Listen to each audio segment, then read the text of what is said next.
Assalamualaikum warahmatullahi wabarakatuh.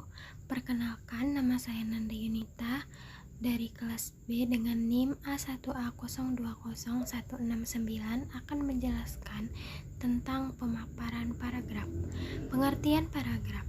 Paragraf merupakan suatu bentuk pengungkapan gagasan yang terjalin dalam rangkaian beberapa kalimat yang biasanya ditandai dengan pemisah atau pembeda antara paragraf yang satu dengan paragraf yang lain dalam suatu karangan.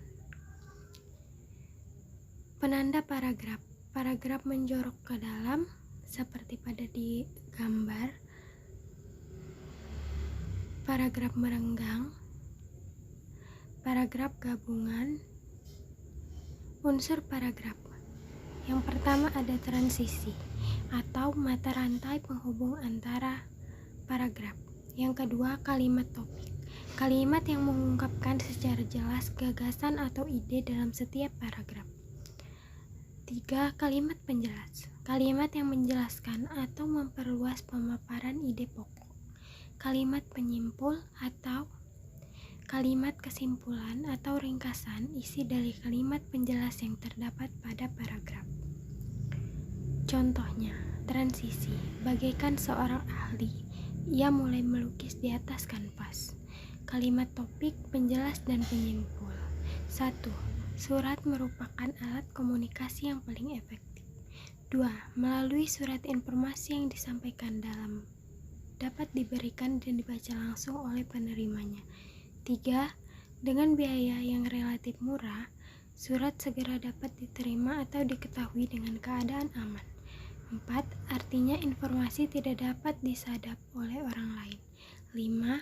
Selain itu, informasi yang disampaikan dapat lebih banyak dan komprehensif. Yang keenam, pendek kata. Surat merupakan media komunikasi yang mudah, murah, aman, dan tepat waktu. Kegunaan paragraf. Sebagai penumpang fragmen petikan, ide pokok atau gagasan pokok keseluruhan paragraf. Alat untuk memudahkan pembaca memahami jalan pikiran penulisnya.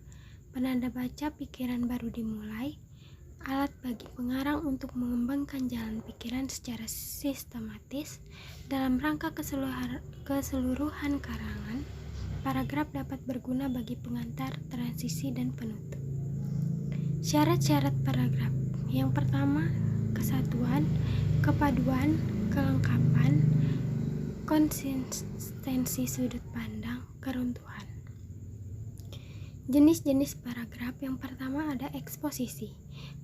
Para pedagang sapi di pasar tradisional mengeluhkan dampak pemberitaan mengenai impor daging ilegal, sebab hampir seminggu terakhir mereka kehilangan pembeli sampai 70%.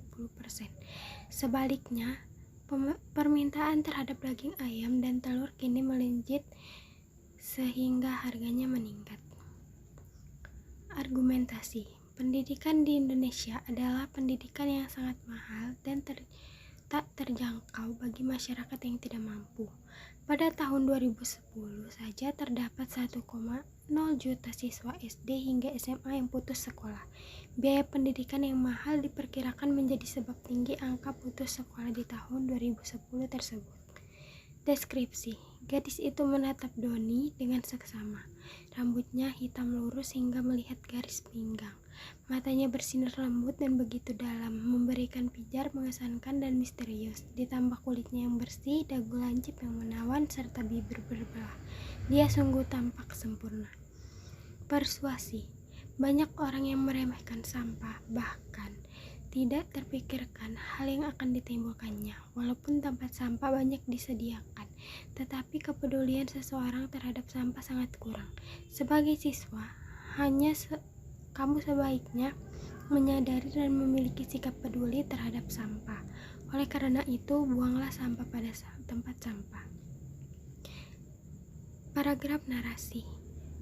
Contohnya, pergilah Adi ke pasar menggunakan sepeda bututnya. Sesampainya di pasar, diberilah kebutuhan hidupnya bersama sang ayah yang sakit-sakitan.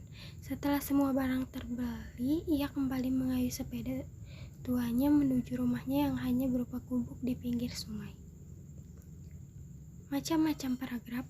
Yang pertama, berdasarkan tujuannya. Ada paragraf pembuka, paragraf penghubung, dan penutup. Berdasarkan letak kalimat utama, ada paragraf deduktif, paragraf induktif, dan paragraf campuran. Pengembangan paragraf.